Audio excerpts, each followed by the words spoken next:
Kaya po mga pinamahal, narito na po tayo sa pinakamahalagang yugtuan natin po malagawain. Ito po ang pakikinig ng salita natin pinakamamalapay sus. Kaya inanyahan ko po kayong tumayo bilang pagbibigay galang sa salita natin pinakamamalapay sus. Na ito po idadalhin ng ating mga aral, ang ating beloved preacher, beloved by Joey Mancera. Palakpakan po natin ating pinakamamalapay sus. Amen. Praise the Lord. God bless you, my beloved co-preacher, beloved Brother Paul Manzano. Tayo pong lahat ay magkaisang dumalangin.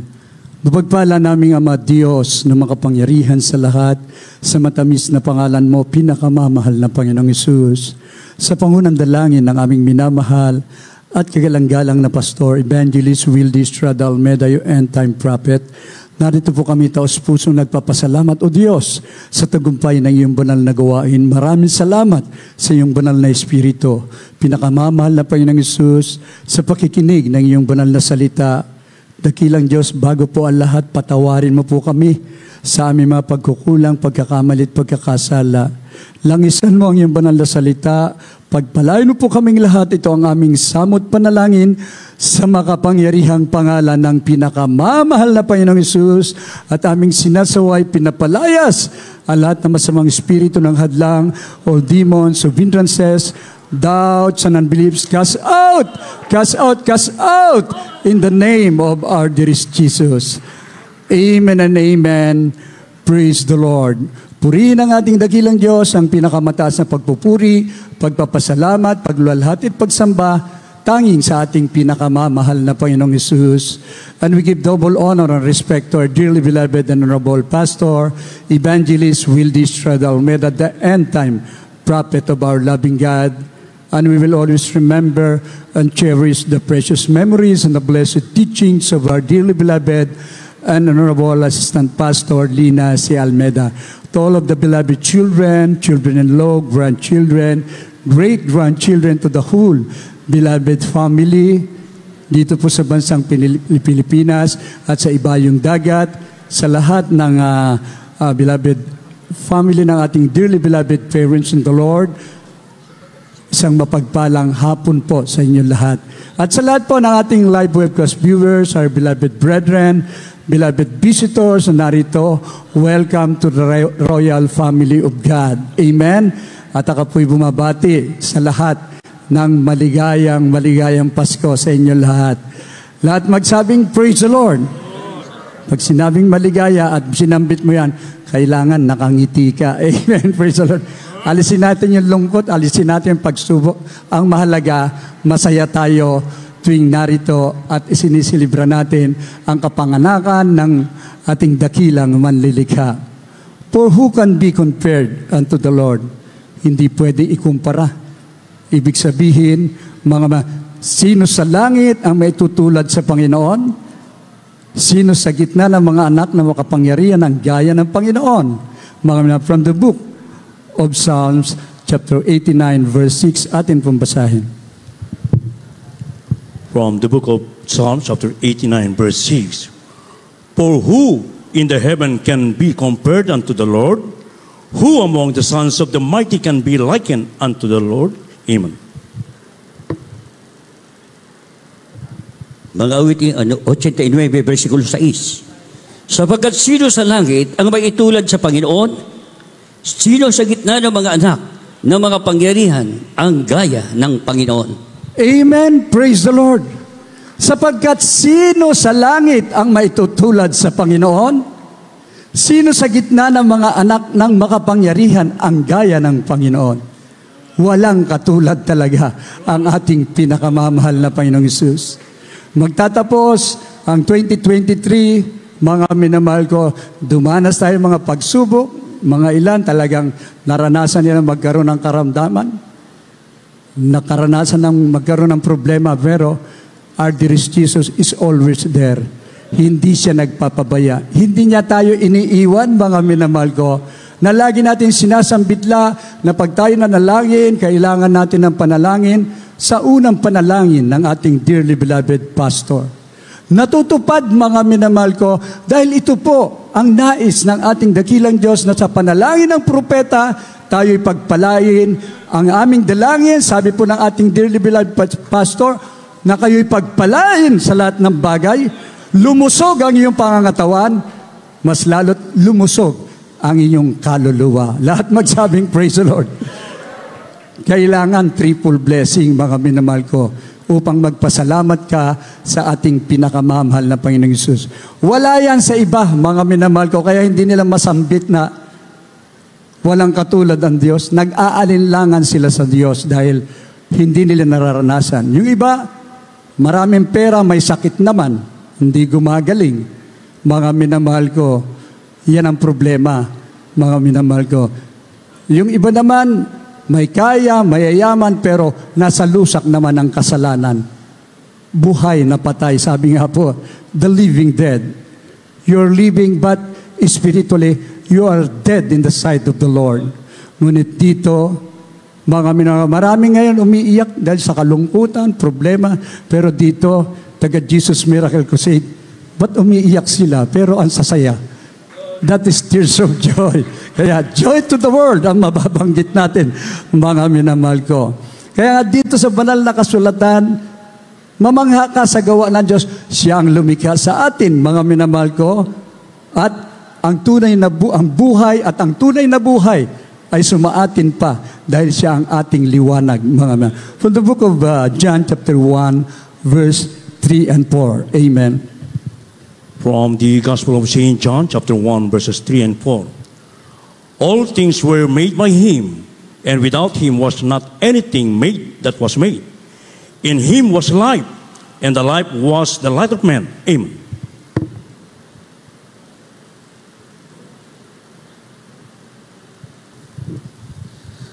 Juan Kapitulo 1, versikulo 3 hanggang 4. Ang lahat mga bagay ay ginawa sa pamamagitan niya, at alinman sa lahat ng ginawa ay hindi ginawa kung wala siya. Nasa kanya ang buhay, at ang buhay ay siyang ilaw ng mga tao. Amen! Palakpakan po natin ang ating pinakamamahal na Panginoon. Napakagandang talata na dati lagi nating isa puso ito upang magkaroon tayo ng takot sa ating mahal na Panginoon. Upang pasalamatan natin siya, upang luwalhatiin ang iyang banal na pangalan dahil ang lahat ng bagay ay ginawa sa pamamagitan niya. At alinman, ang lahat ng ginawa ay hindi ginawa kundi wala siya. Without God, we are nothing. Kaya nga, laging sinasabi ng ating dearly beloved pastor, people needs the Lord. Kailangan ng mga tao ang ating pinakamamahal na Panginoon. Mga minamahal ko. Kaya kawawa yung mga taong nalihis ng landas. Yung iba hindi na naniniwala sa Diyos, the God of this world. Yung maliit na J, God of this world, ang Diyos ng mundong ito. Si Satanas mismo, talagang binulag ang sanlibutan sa magitan ng relihiyon, sa magitan ng iba't ibang paniniwala. Ngunit, ang daming pinagbasihan niya, may kanya-kanya silang mga libro o salita. Ngunit sa atin, nag-iisang Word of God ang makapangyarihan. Ito ang banal na kasulatan, mga minamahal ko. Kaya nga, ang bawat isa sa atin, mga minamahal ko, nung panahon na hindi pa natin nakikilala ang ating pinakamamahal na Panginoon, totoo po, inaamin natin. Darkness, yan ang nasa atin. Nagkukunwari na matuwid, pero sa katunayan, gumagawa ng katampalasanan. Sabi ng banal na kasulatan, ang sinungaling ay tatapon sa impyerno. Ganon po tayo, mga sinungaling. Dahil hindi natin nakilala ang tunay na Diyos. Ngunit salamat sa pananalangin, pag-ayun at pagpapagal ng tao ng Diyos, propeta sa ating huling kapanahunan, mga minamahal sa magitan ng krusada, sa magitan ng lahat ng uri ng pangangaral, mga minamahal ko, isa tayo sa kinahabagan. Mamangha kayo, bakit? Nanood ako ng TV. May bumubulong. Manood ka ng TV. Naalala natin isang kapatid natin, bago natin maging kapatiran, siya po'y drug addict. Talagang hindi niya alam ang kanyang sarili. Sabi po, patayin mo na ang iyong mga anak. Meron siyang balisong. Papatayin niya mga anak nung gabing yon. Ngunit merong tinig na nangusap. Panoorin mo ang Jesus Miracle Crusade. Panoorin mo ang TV program. Pinanood niya ang pangangaral ng ating dearly beloved pastor. Grabe ang kapangyarihan, mga minamahal ko. Sabi nga, everything is under control. Napigilan ang pagpatay, mga minamahal ko. Umiiyak siya, pagpatong ng kamay niya dun sa TV screen. Damang-dama niya ang presensya ng ating dakilang Diyos. Kaya kinaumagahan, nagtaka yung mahal niyang asawa. Abay, nakasuot, kabanalan, saan ka pupunta? Pupunta ako sa Jesus Miracle Crusade. Totoo pala diyan na ang Diyos ay totoong nagmamahal, hindi nagtatangi ng tao. In Him was life. Nasa Kanya ang buhay, at ang buhay ay siyang ilaw ng mga tao. Maraming aman ang tahanan, inantahanan, mga anak na pariwara. Ngunit dito po, mga minamahal ko, itinuwid ang landas ng katwiran, may pag-ibig, may kapayapaan na ang kanilang dating tahanan. God bless our home, ngunit magulo, mga minahal. Pero ngayon, kahit hindi nalagyan nun, nakalagay lang ang logo ng Jesus Miracle Crusade. Payapang payapa, mga minamahal ko. Ang laging sinasambit, opo, amen, praise the Lord. Puri, puri, puri, pagpupuri sa ating pinakamamahal na Panginoong Hesus. Kaya mga minamahal, hindi na dapat pagtatalunan eh. Marami kasing nakikipagtalo. Ay, hindi kayo totoo. Ang alam namin, isa lang ang Diyos. Si Kristo, hindi Diyos. Yung iba naman, ay hindi, ito ang Diyos namin. May kanya-kanya sila. Pero tayo, hindi tayo napakikipagtalo. Ipinatututo lang natin ang kabutihan ng Diyos. Ang sabi ng banal na kasulatan, great is the mystery of godliness. Ito ang itinuro sa ating tunay na doktrina na mayroong Diyos na makapangyarihan na nagkatawang tao, ipinanganak sa sabsaban, ipinago sa krus, namatay at nabuhay na maguli upang patunayan siya ang nag-iisang Diyos. 1 Timothy chapter 3 verse 16. Amen. Praise the Lord. 1 Timothy chapter 3 verse 16. And without controversy, great is the mystery of godliness. God was manifest in the flesh, justified in the spirit, seen of angels, preached unto the Gentiles, believed on in the world, received up into glory. Amen. Unang Timoteo Kapitulo 3, versikulo 16. At walang pagtatalo, dakila ang hiwaga ng kabanalan, yaong hayag sa laman, pinaging banal sa Espiritu, nakita ng mga anghel, pinangaral sa mga bansa, sinampalatayan sa sanlibutan, tinanggap sa itaas, sa kaluwalhatian. Amen. Ito po ang paninindigan ng ating dearly beloved pastor na ang pinakamamahal na Panginoong Hesus mismo ang nangusap. At siya ay binigyan ng karunungan na siyang ibinibigay naman sa atin. Siya ay pinili ng Diyos maging tunay na pastor. Pangaralan tayo, and I will give you pastors according to mine heart, which shall feed you with knowledge and understanding. Sa kapanahunan natin, siya ang tinalagang pastor. Totoo po, mga mangmang tayo dati, hindi natin alam eh. Sinasamba natin yung Diyos na nakikita. Yung Diyos na hindi gumagalaw. Kaya marami dito naging paralyzed din. Naging katulad nila ang sinasamba nila. Ngunit dito ang sinasamba natin, Diyos na buhay na hindi nakikita.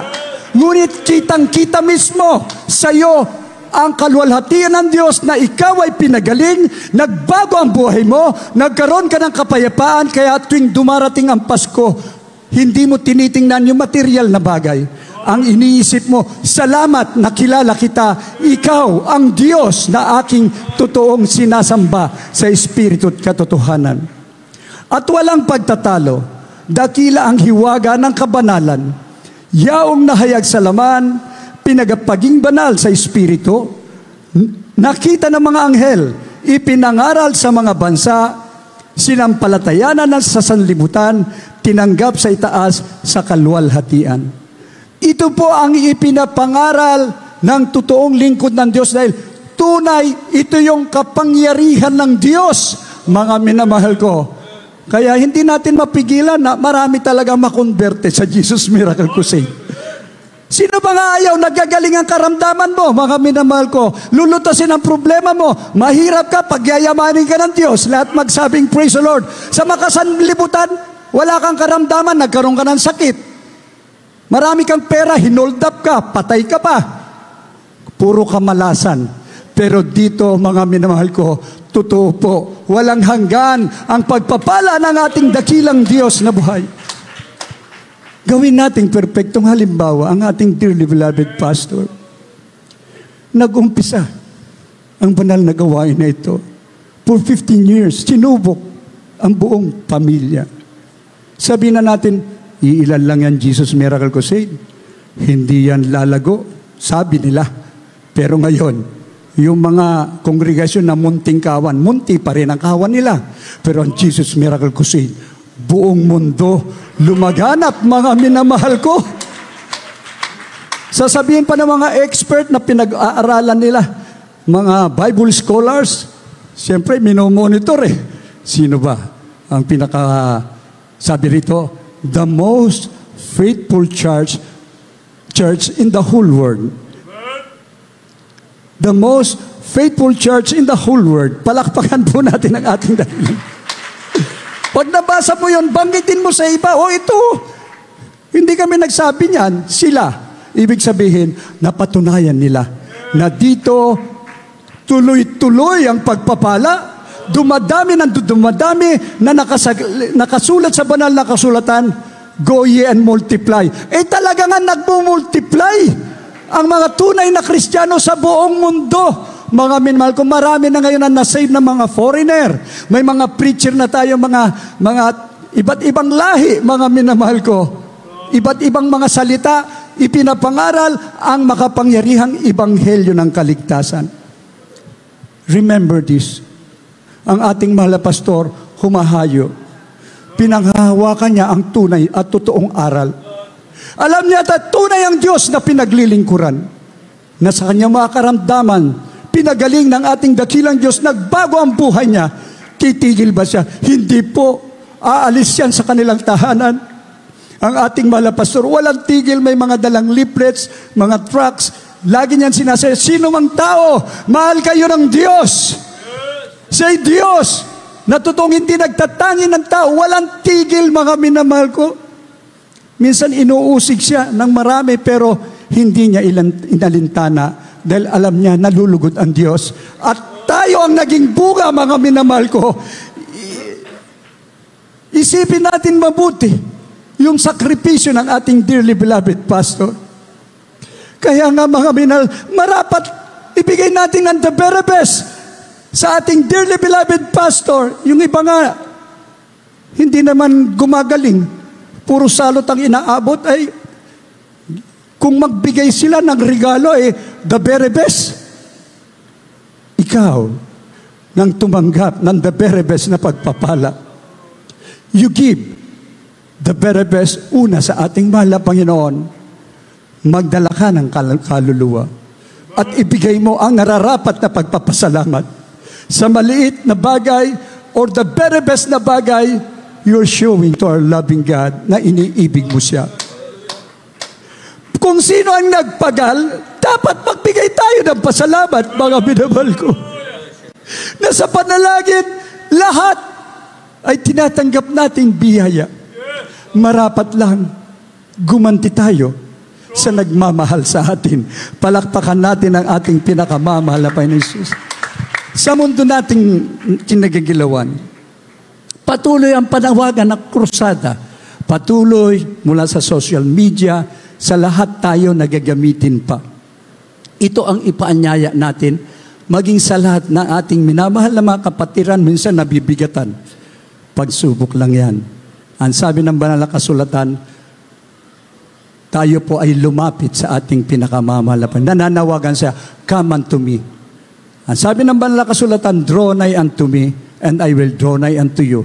Lumapit ka sa akin. Kaya, ang panawagan po ng ating pinakamamahal na Panginoon, come unto me, all ye that labor, and I will give you rest.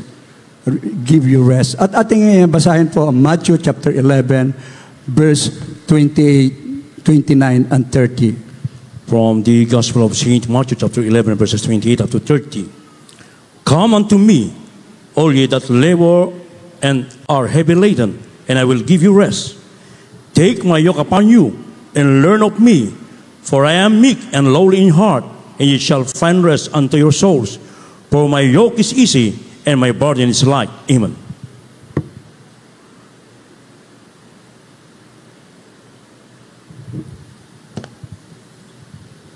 Mateo Kapitulo 11, versikulo 28 hanggang 30. Magsiparito sa akin, kayong lahat na nangapapagal at nabibigat ang lubha, at kayo'y aking pagpapahingahin.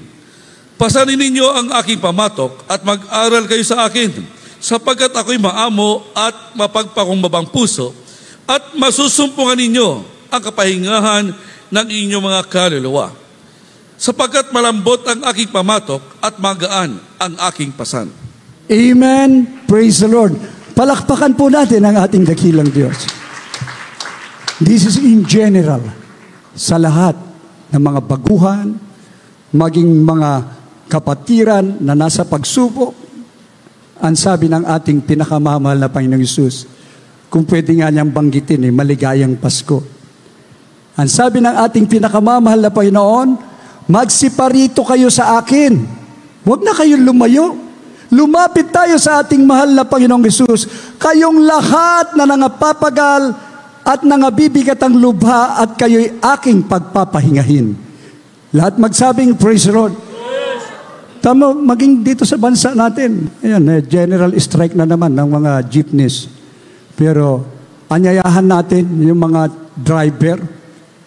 Dumalo sila. Pag marinig nila ang mga patotoo, prayer na isang kapatiran, tricycle lang ang dala niya. Ito lang ang sasakyan ko, malapain. Balang araw, malapain. Gusto ko ng bus. O, tinugon ng ating mahal na Panginoon. Lahat magsabing, praise the Lord. Kesa sumisigaw ka ron sa kalye, kawawa naman mga commuters natin, mga minamahal ko, hahaluan ng pagre-rebelde sa gobyerno. Pero dito, ang itinuturo ng ating dearly beloved pastor, manalangin, mag-ayuno, magsusumamo in His time. He make all things beautiful. Palakpakan natin ang ating pinakamamahal na Panginoon. Kaya makita po mga minamahal, saksi po kami kung paano pinagpala ang lahat ng mga kapatiran. Bigla na lang, tuwing service po kasi, kahit sa lugar, bahagi na po yung merong alay. Amen? Nandyan yung ipinagpe-pray, lay hands. Mga bandang huli, meron, pupunta ka doon sa parking, ipagpe-pray mo ang mga brand new na mga sasakyan ng mga kapatiran. Habang ipinapatong namin ang kamay sa mga sasakyan nila, we're so much blessed to be a part of this ministry na ang ating minamahal na mga kapatiran, pinagpapala na ngayon. Hindi na naglalakad, hindi na tumitirik ang kanilang mga sasakyan, brand new. Amen? Praise the Lord. Pero gagamitin natin yan sa ikaluluwalhati ng ating mahal na Panginoon. Mga minamahal ko, huwag yung nandong ka sa kotse, nagla-live webcast ka. Dito tayo, face to face. Amen? Praise the Lord. Ganyan magmahal ang ating dakilang Diyos. Ang sabi, pasanin ninyo ang aking pamatok, mag-aral kayo sa akin sapagkat ako'y maamo at mapagpakumbabang puso at masusumpungan nyo ang kapahingahan ng inyong mga kaluluwa. Kahit angkinin mo lahat ng bagay sa mundong ito, ngunit pagod ang iyong kaluluwa, apektado ang iyong pisikal na pangangatawan. Kaya yung iba naisipan nila magpatiwakal. Pero ang sabi ng banal na kasulatan, masusumpungan ninyo ang kapahingahan ng inyong kaluluwa.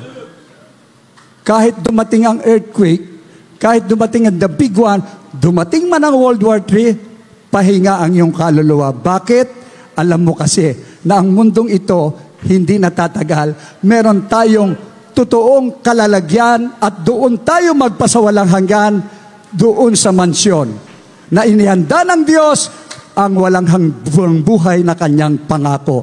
Palakpakan natin ang ating dakilang Diyos. Ibig sabihin, magpapahinga kayo, baliwala sa iyo eh. Mga minamahal ko, dahil alam mo, ang lahat ng bagay ay temporary. Pero just look unto Jesus. This is permanent and forever. Palakpakan natin ang ating dakilang Diyos sapagkat malambot ang aking pamatok at magaan ang aking pasan.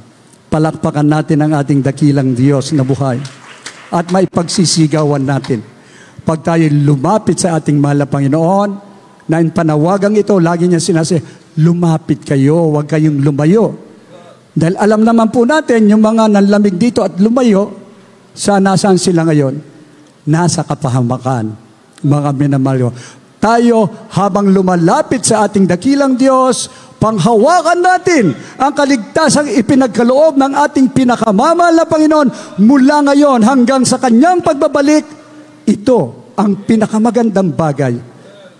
Pasko sa atin araw-araw. At isisigaw mo ang kaligtasan, ang pagliligtas, at ang pagpapala sumasa atin. Amen? Sa ating huling talata from the book of Psalms, chapter 3, verse 8. The book of Psalms, chapter 3, verse 8. Salvation belongeth unto the Lord. Thy blessing is upon thy people, Selah. Amen. Mag-awit Kapitulo 3, versikulo 8. Pagliligtas ay ukol sa Panginoon.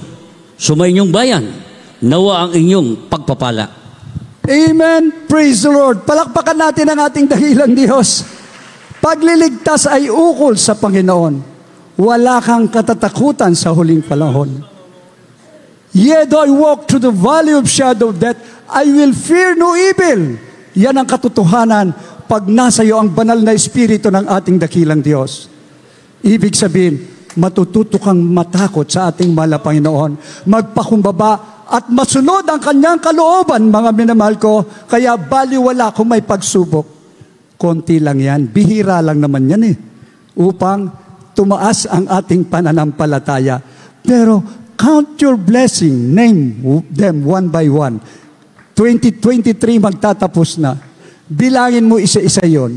Talagang masasabi mong, joy to the world, the Lord has come. Yan po, mga minamahal, sumasa iyong bayan, nawa ang iyong pagpapala. Laging sa atin ang pagpapala ng Diyos. Salvation and the blessings from our loving dearest Jesus Christ. Amen? Wala kang katatakutan. Kaya sa aking pagtatapos, mga minamahal, ngayon ko napatunayan yung salita ng Diyos na walang makamandag na anumang nakakalason na makakamatay. Actually, nakagat po ako ng tuta Nung nakaraan, may tuta kaming bago Sa sobrang gigil niya. Bumaon pala, hindi ko alam. Mga ilang days po, may nararamdaman ako. Pero sabi ng banal na kasulatan, mga minamahal ko, sumasa iyong bayan nawa ang pagliligtas at pagpapala. Hanggang ngayon, narito ako. Kaya doon sa mga natatakot, wag po mga minamahal ko dahil dating ama ng isang sikat na aktor, nakagat ng kanyang tuta, patay. Pero tayo, pinaintulot po yon upang patunayan ng Diyos, upang patunayan na ang kanyang salita ay totoo. Palakpakan po natin ang ating pinakamamahal na Panginoon Hesus. Tayo po'y magpuri sa ating dakilang Diyos. Amen. Praise the Lord. Sino po tayo, mga minamahal ko, na tinawag sa banal na pagkatawag, mga minamahal ko? Pasalamatan natin ang ating pinakamamahal na Panginoong Hesus at inaanyayan po natin ang mga bisita, ang mga baguhan, ating live webcast viewers, habang pong umaawit tayo, unawain po natin ang awiting ito